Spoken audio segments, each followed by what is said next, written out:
Facebook market, because it's maybe one of the only examples of me having to give credit to people I usually vehemently disagree with. You got Marco Rubio, you got Trump, and in this case, you also have Joe Scarborough. Piers Morgan, as he always does, had a big panel on his show today, and one of the panelists was actually an Israeli. You may have heard of him. His name's Gideon Levy.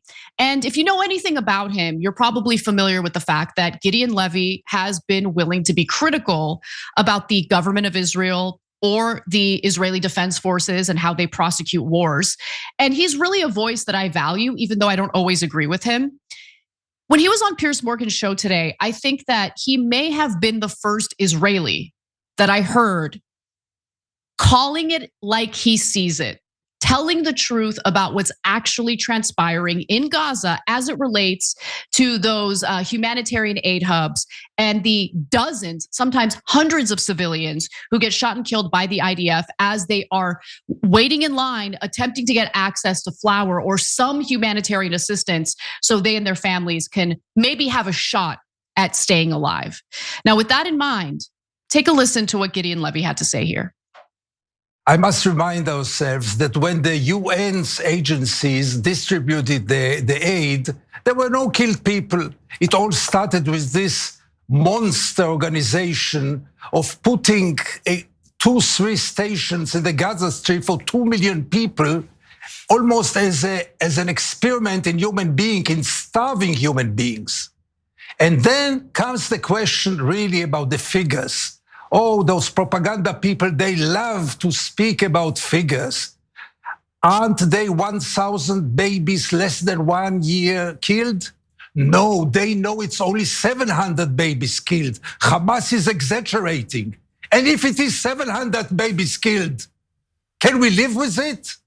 None of them was killed in purpose, all of them by chance, all of them potential threat to the soldiers. How dare you to spread this propaganda knowing that you are lying? There is a daily massacre in Gaza now. Killing in the sake of killing, nothing but this. The last 2 weeks are horrible because you see the soldiers, you hear the machine guns, you see the people lying on the sand and trying to save themselves. How can you dare to invent all kinds of statistics instead of saying, yes, this is our army. The army got a command now to kill as many Palestinians as possible because that's our goal now. We don't have any other goal in Gaza now. So that was a powerful moment on Piers Morgan's show today. The other individual that you see in the center of the screen who's kind of shaking his head in denial of what Gideon Levy is saying is a former IDF spokesperson. He was just, rotating the usual talking points that are meant to provide cover for Israel's genocide in Gaza. But Gideon Levy called it like he saw it or sees it. And we also know that there are 2 previous prime ministers of Israel who at first were supportive of what was going on in Gaza, but lately had no choice but to tell the truth about what's happening because everyone who's willing to be honest sees it. Everyone who's paying attention sees it. And the main reason why I wanted to show that moment featuring Gideon Levy, again, an Israeli who lives in Israel, is because oftentimes when you watch these types of debate shows, the Israeli is like Jonathan Conricus, right? The other former IDF spokesperson that I pretty much lost it on when I went on Piers Morgan's show on Monday of this week. And it's people who seem to care very little, if anything at all, about the humanity of Palestinian civilians. Normal people who are just trying to survive in one of the most atrocious, terrible situations you could ever imagine. Okay, they are living through absolute hell. And I think it's become very clear that the IDF's mission here is not about rooting out Hamas. It's about murdering people, killing people, and eventually whoever remains, displacing them. One other thing that I just want to note about the IDF spokesperson who was on the show. If you have time later today and you want to watch the entire episode of Piers Morgan's episode from today, you'll notice that the IDF spokesperson said that the civilian population of Gaza is 1.5 million. That's a little terrifying. It really is, because is that the civilian population? how many people have actually been killed in Gaza so far? Because at the beginning of this war, there were over 2 million people living in Gaza. In the beginning of this war, we heard that there was somewhat 30,000 Hamas militants, if that. So how did the IDF spokesperson reach the conclusion that there's only 1.5 million civilians living in Gaza? Is it because a higher number that we don't even know about have been slaughtered by the IDF? Are they just making up numbers in regard to how many Hamas militants are in Gaza? What kind of intel does the Israeli military have in regard to who's a Hamas militant? How do they decide whether they're gonna shoot and kill someone because they suspect that they're a Hamas militant? There's just a lot of weird, contradictory information coming out from the IDF and the Israeli government. You also have both Benjamin Netanyahu and Donald Trump saying that there's 1.7 million Palestinians in Gaza right now. When again, the death toll is allegedly only 60,000. And in the beginning of this war, we kept hearing that the population of Gaza was over 2 million. So I don't know. I think that the death toll numbers that we're getting are undercounted significantly. Bodies that remain buried under the rubble have not been counted in the official death toll numbers. So I guess we're gonna have to wait and see just how many innocent people and civilians have been slaughtered as a result of this genocide that the Israeli military has carried out in the Gaza Strip. But if you pay attention to the various ministers, the various government officials within the government of Israel, they don't even hide it. That's the thing that drives me crazy. In the context of the United States, you get gaslit endlessly about how like, no, this isn't a genocide. No, they're not gonna do ethnic cleansing. While you have government officials flat out saying, we want ethnic cleansing. We want to push whatever remaining Palestinians there are out of the Gaza Strip. We're taking over that land. By the way, we're also going to take over the West Bank, which was governed by a different governing body, not Hamas, but they wanted that land anyway. So they're gonna use what happened on October 7th to just take over both territories entirely, push Palestinians out, especially in the West Bank. I mean, settlers have been forcing Palestinians out of their rightful legal homes for many years now with impunity, with the IDF watching to provide cover, to provide protection for the settlers who have been stealing land, stealing homes from innocent Palestinian civilians who have the right to those homes and the right to that land. But going back to Gideon Levy, I know that you hear wall-to-wall propaganda from Israelis providing cover for the Israeli-led genocide in Gaza. But I don't want you to make the mistake of thinking that every Israeli believes in what the government is doing. They all love it. Yes, I've seen the polling that shows that the majority of Israelis are in favor of what's happening in Gaza. But I do question how much they really know. I do question whether or not they're watching the same videos that we're watching. And even so, there are also wonderful Israelis who have actually been protesting what's been going on in Gaza endlessly. And they put themselves at quite a bit of risk because they become targets for the Israeli government as well. So I commend Gideon Levy for speaking the truth on Piers Morgan's show. This isn't the first time he's done it. And I know that in our audience, we do not at all try to appeal to people who have hatred in their hearts based on someone's identity.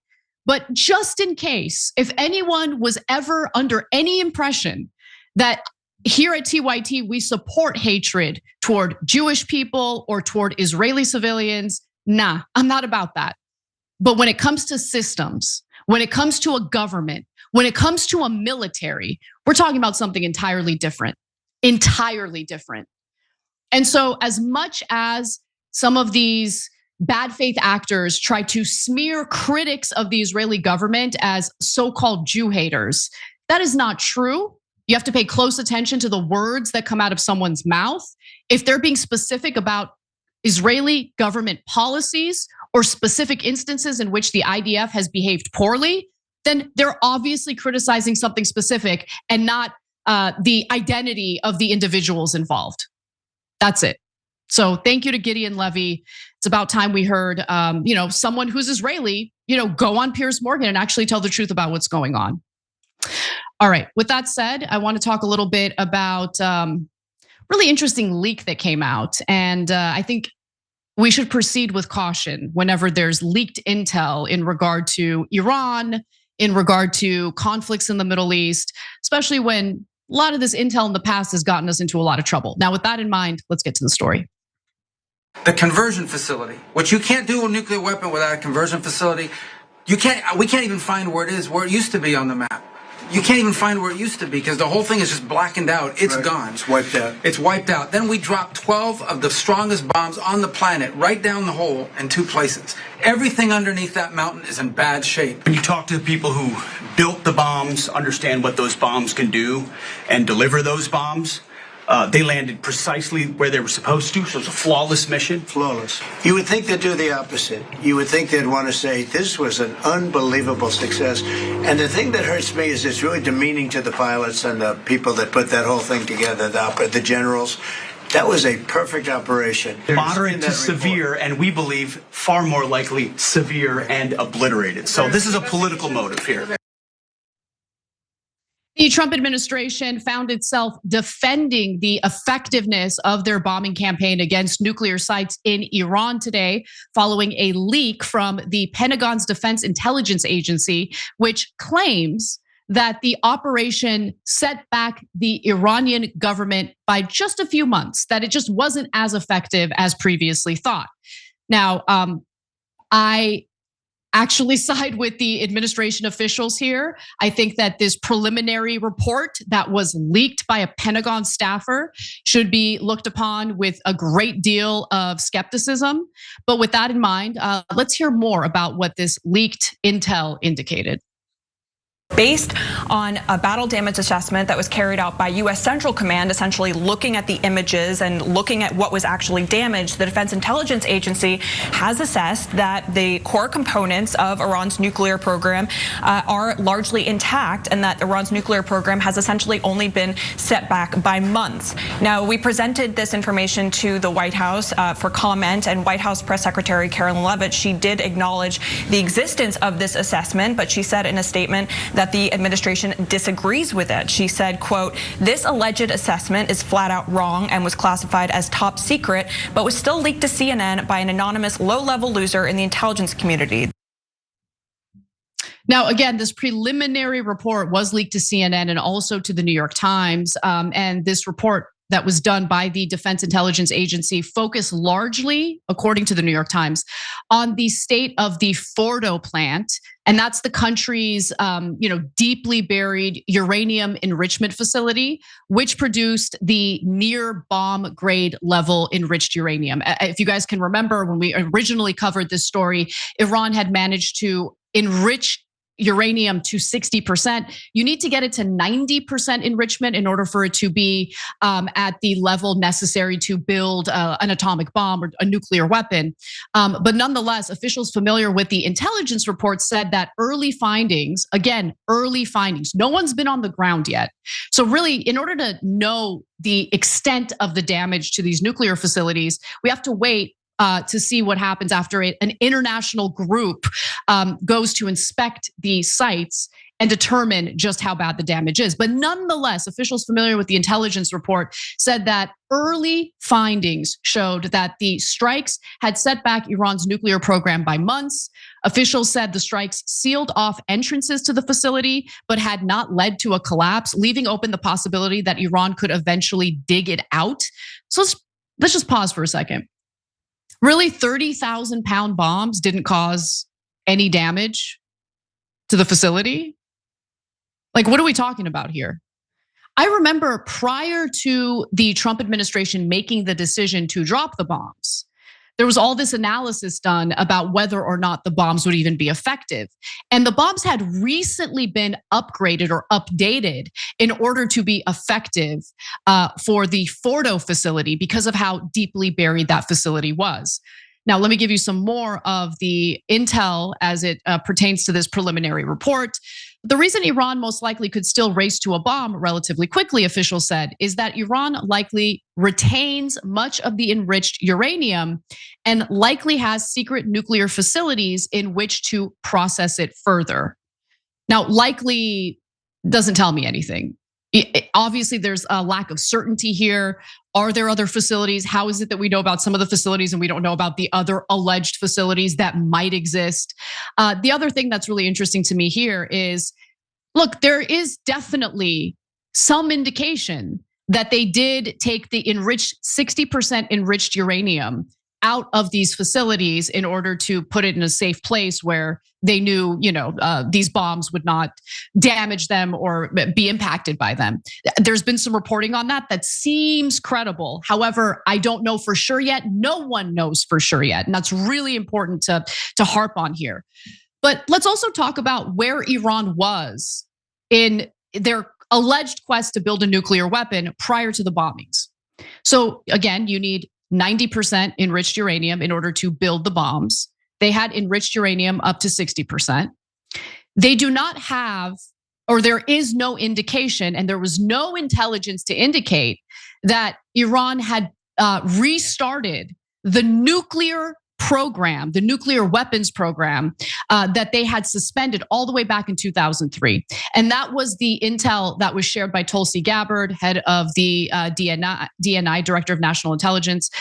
So there was no indication that they had started building a weapon or that they had restarted their nuclear weapons program that was suspended back in 2003. The other thing is, it's one thing to build a nuclear weapon. You also need to have a mechanism in which you would deliver said nuclear weapon. They don't have that type of mechanism. There's no indication that they've worked on that type of mechanism. They were nowhere close to building a nuclear bomb before these bombings took place.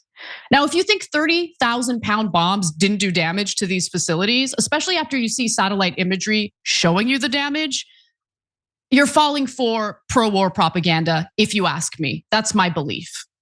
I also think usually when a staffer at the Pentagon leaks preliminary intel, there's a motive behind it. You really have to ask yourself, what is the motive here? Because remember, as we know, this war in Iran, the war that Israel was trying to goad the United States into, really didn't have anything to do with nuclear weapons. The narrative switched to regime change war real quick. And as we also know, Prime Minister Benjamin Netanyahu of Israel has been warning about Iran obtaining a nuclear weapon in weeks, until he was interviewed by Bret Baier last week and admitted that building a nuclear weapon was maybe a year to 3 years away. Okay. Look, I don't think it was about the nuclear weapon. That's why we kept hearing about a regime change war. And now it appears that a regime change war is not on the horizon. And oh, wow, suddenly there's preliminary intel being leaked from the Pentagon. The same federal government entity that can't pass a single audit. Okay, the government entity that hasn't seen a war it doesn't love. So just something to keep in mind. Now, Israel produced their own intelligence, and I'll do it with scare quotes, intelligence that, of course, mirrors this preliminary report that was leaked to CNN and the New York Times. I think it should be ignored. They have a serious conflict of interest here. Obviously, they want to go to war with Iran specifically to change the regime there. They want the Ayatollah gone, either by assassination or other means, and they want to essentially install the son of the Shah that was exiled from Iran during the revolution in the late 1970s. Every time you ring the bell below, an angel gets his wings. Totally not true, but it does keep you updated on our live shows.